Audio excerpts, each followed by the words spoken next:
현대시육과 김영랑의 검은고 수업을 해보도록 하겠습니다. 먼저 김영랑 시인은 원래 1930년대에 시창작을 많이 했죠. 이 작품은 특히 1939년에 발표했다라고 되어 있거든요. 그래서 일제 말로 갈수록 점점 더 살기가 힘들어지잖아요. 그래서 김영랑은 처음에는 순수 서정의 세계를 노래하다가 모란처럼 점점 현실 비판적인 시를 쓰기 시작하는데 바로 여기에 해당하는 작품이 되겠습니다. 그래서 김영랑인데 저항의지가 드러나는 작품이라 아주 중요하다 이런 말을 했습니다. 네, 저기 궁금하겠네. 안 보이네. 요렇게 순수 서정에서 현실 비판적인 시로 이렇게 변모했다 되겠습니다. 자, 그 다음에 이제 검은고를 한번 읽어볼게요. 벌써 검은고 하니까 우리나라의 그런 전통적인 그런 악기라는 생각이 들죠. 그러면 전통적인 소재를 활용해서 화자의 현실에 대한 인식을 드러낸다. 뭐 이런 특징도 하나 있을 수 있겠네요. 여러분, 김영랑이 원래 꿈이 음악가였어요. 얘가 음악을 너무너무 좋아했는데 김영랑 집이 잘 살아. 그래서 부친이 반대를 했어. 네가 어떻게 딴 따라가 될 수 있단 말이냐. 그래가지고 부친이 반대를 해가지고 얘가 이제 공부를 한 거거든요. 근데 원래 음악가가 꿈이었어요. 그래서 음악에 관심이 굉장히 많은 사람입니다. 그래서 김영랑 씨의 운율이 그렇게 중요한 거야. 얘가 항상 그 시문학파에서 운율을 되게 강조하잖아요. 울림소리 사용이라든지. 얘가 음악에 대한 관심이 굉장히 많은 사람이에요. 자, 검은 벽에 기대선 채로 해가 20번 바뀌었는데 해가 20번 바뀌었다. 우리 여기 뒤에 보기에 그런 말이 있거든요. 3.1운동 이후 3.1운동은요 우리 대한의 우리나라의 광복을 외치는 우리나라 만세 그 3.1운동이잖아요. 그때만 해도 일제치하에서 벗어날 수 있다는 희망으로 3.1운동을 시작했겠죠. 그죠? 그래서 비폭력 평화주의 운동이었잖아요. 그지? 그런데 결국 3.1운동의 패배가 이 우리 사회에 굉장한 짙은 그늘을 안겨주고 말았죠. 우린 될 수 있을 줄 알았는데 결국은 패배했잖아. 그지? 실패를 한 거죠. 자, 그래서요 얘가 지금 검은 벽에 기대선 채로 해가 20번 바뀌었다. 그러니까 일제치하 주권 피탈 당하고 희망을 잃은 지 벌써 20년이 지났다. 이제 30년대가 된 거죠. 그 다음에 검은 벽이라는 지금 검은 벽에 기대어 있다라는 표현을 썼죠. 이게 또 뭐겠니? 암담한 현실 상황이겠죠. 가로막히고 구속되고 깜깜하고. 그래서 암담한 현실 상황을 그때 표현이 되겠습니다. 그래서 거기에 기대선체로 해가 20번 바뀌었는데 내 기린은 영영 울지를 못한다. 여러분 혹시 기린이 뭔지 아시나요? 기린이 그 목 기린이 아니에요. 목이 긴 기린. 우리 동물원에서 볼 수 있는 그 아프리카의 기린이 아니고요. 상상 속의 동물이에요. 근데 여러분 기린이 어떻게 생겼는지 아시나요? 들어도 봤는데. 일단 대가리는 용이고요. 몸은 사슴이에요. 그래서 얘도 뿔이 달렸어요. 용머리에 사슴 몸. 근데 약간 유니콘 비슷하지. 뿔이 있으니까.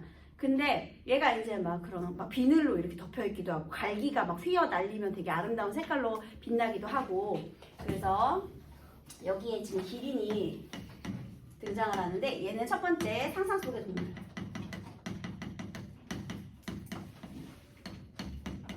근데 우리 민족의 그런 상상 속에 우리 민족적인 정신을 의미합니다. 특히 기린은요, 얘가 울음을 울 때요, 정확히 도레미파솔라시도의 음계로 운대요, 여러분. 기린의 울음소리가 음계와 일치한대요.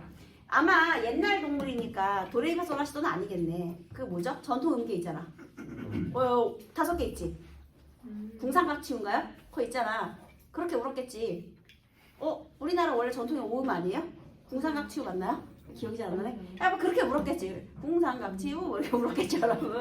그래서 얘가 울음소리가 음계와 일치한데 그래서 검은고를 기린에 빗댄 거예요. 기린은 뭐다? 검은고다. 왜냐면 울음소리가 음률과 일치하기 때문에 얘가 울면 그게 음악소리처럼 궁상각치유 하고 우는 거예요, 여러분. 알겠죠? 자, 그 다음에 또 하나. 기린은 언제 우느냐? 기린이 언제 나타나느냐? 보통 기린이 출현하면 성현이 출현한대요, 여러분. 그러니까 나라에 큰 인재가 출현할 때 기린이 나타난대요. 그러면 기린이 울지를 못한다? 우리나라에 도움을 주는 상서로운 인물이 지금 등장하지 못하고 있다. 이런 뜻이죠. 원래 성현이 태어날 때 나타나는 동물이거든요. 이해되셨나요? 그래서 성인의 출현 징조로 여겨지는데요. 근데 얘가 울지 못한다는 건 지금 우리나라를 광복으로 가져올 그런 애국지사들이 지금 나타나지 않고 있다는 거죠. 그러니까 울지를 못한다 이렇게 되는 거예요. 여러 가지 또 함축적인 의미가 있죠. 그렇게 본다면 길이는 거문고이면서 얘의 또 상징적인 의미는 누구도 울지를 못해. 뜻을 펼치지 못하니까 결국에 얘네들이 또 뭐가 되는 거야? 기린과 거문고는 일시적 화자이면서 결국에는 또 누구까지 확대돼요? 우리 민족까지. 이렇게 확대가 되는 거죠. 기린이 거문고예요. 원관념, 보조관념, 그죠? 그런데 은유적인 표현이죠. 그런데 그 기린이 이 화자와 우리 민족을 상징하는 거죠. 그 다음에 이 기린이 지금 거문고가요. 울지를 못하는 상황이에요. 울지를 못한다? 그러면 자기가 하고 싶은 대로 제 역할을 하지 못하고 있다. 이렇게 본다면 화자 입장에서는 거문고가 울지 못하는 것이 화자의 역할을 못한다? 얘가 자유로운 시를 쓰지 못한다. 내가 쓰고 싶은 시를 쓸 수가 없는 그런 상황을 말하겠죠. 그 다음에 우리 민족 입장에서는 어떻게 되는 거예요? 자유를 구속당한 상황이겠지. 누구에 의해서? 일제에 의해서. 주권 피탈당했잖아요. 그래서 그런 상황으로 자신의 뜻을 펼치지 못하는 상황이 되었고요. 그 가슴을 퉁 흔들고 간 노인의 손. 자, 기린의 가슴을 흔들고 갔다. 그러면 거문고를 연주했던 그 노인이 있었다는 거죠. 자, 그러면 여기서 노인은 긍정적인 사람이야, 부정적인 사람이야? 연주를 했었으니까 긍정적인 사람이지. 그래서요, 예전에 이 거문고가 울린 적이 있었대요. 누구에 의해서? 노인. 과거에 거문고가 울 수 있도록 해줬던 사람. 그러면 거문고가 자신의 뜻을 펼칠 수 있는 어떤 우리 민족의 희망적 존재겠죠. 왜냐하면 과거에 거문고를 울게 했음. 그러니까 지금 여기 그 수능특강에서는요, 우리 이거 3.1운동 당시에 그때의 희망이라고 그렇게 표현이 되어 있습니다. 그래서 그 과거에 그런 일이 있었는데 지금은 어느 끝없는 향연에 높이 앉았으려니. 향연이라는 건 잔치. 왜냐하면 잔치에 풍악이 울리잖아요, 여러분. 그러면 거문고가 울린다? 그러면 우리 잔칫날이 되겠지. 보통 거문고를 연주할 때는 너네 우리 옛날 생각해봐. 방구석에서 혼자 서민들이 거문고를 막 연주했을까? 보통은 있잖아. 잔칫날에 막 거문고가 막 연주가 되겠죠. 그러면 거문고가 울리는 날은 잔치의 날, 결국 우리 민족의 해방이 있는 날이에요. 그래서 지금 그 노인은 어느 잔치에 가 있느냐 이런 거죠. 우리 잔치에 오지 않고. 그 다음에 그러니까 지금은 찾아볼 수가 없고요. 땅 위에 외로운 기린이 하마 잊혀졌을라. 땅 위에 있는 이 외로운 기린, 나의 거문고가 잊혀졌을까 두렵구나 이런 뜻이죠. 그래서 지금 우리 민족의 상태가 굉장히 잊혀졌을까 걱정이 된다 이런 얘기고요. 바깥은, 자 지금 여기 바깥은 지금 어떻게 돼 있대요? 거친 들, 이리 때만 몰려다니고. 아 그러면 이제 검은 거친 들, 이리 때. 얘네들이 또 뭐예요? 암담한 시대 상황과 그 다음에 또 우리 민족을 억압하는 일제가 되겠죠. 사람인 양 꾸민 잔나비 떼들. 잔나비 떼가, 잔나비가 뭐예요? 일본. 근데 사람인 양 꾸몄다 그랬잖아. 그러면은 이리 때는 일제, 얘는 친일, 뭐 이런 잔당들, 이런 사람들. 어쨌든 우리 민족을 억압하는 존재들을 말하겠죠. 이리 때나 잔나비 떼들. 걔네들이 어쨌든 쏟아내서 내 길이는 맘들 곳, 몸들 곳이 없어진다. 맘들 곳, 내가 지향해야 하는 곳도 없고요. 그 다음에 몸들 곳, 내가 의탁해야 하는 곳도 다 사라졌다. 이런 뜻이 되겠습니다. 암담한 상황이네요. 그죠? 얘네들에 의해서 우리 민족이 억압받는 그런 상황을 드러내고 있습니다. 문 아주 굳이 닫고 벽에 기대선 채 해가 또 한 번 바뀌어늘 이 밤도 내 길이는 맘 놓고 울들 못한다. 자, 내가 지금 20년을 검은 벽에 기대가지고 지냈거든요. 그런데요, 또 한 번 이 밤 문을 아주 굳게 닫고요. 이제는 또 한 번 해가 플러스 1년. 아직도 어떻게 돼요? 이 밤도 울지를 못한대요. 자, 여러분 처음엔 벽만 검은 줄 알았는데요. 아예 그냥 바깥이 다 껌껌하네. 고난에 심하고요. 그 다음에 또 하나는요. 얘가 벽에 기대선 채 있어요. 그런데 어떻게 이 밤 문을 아주 굳이 강조를 하고 있죠. 부사어를 통해서. 아주 굳이 닫고. 그러면 이 밤이 문 안으로는 못 들어온다는 거잖아.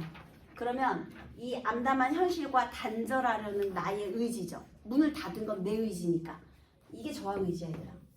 외부와의 단절 의지.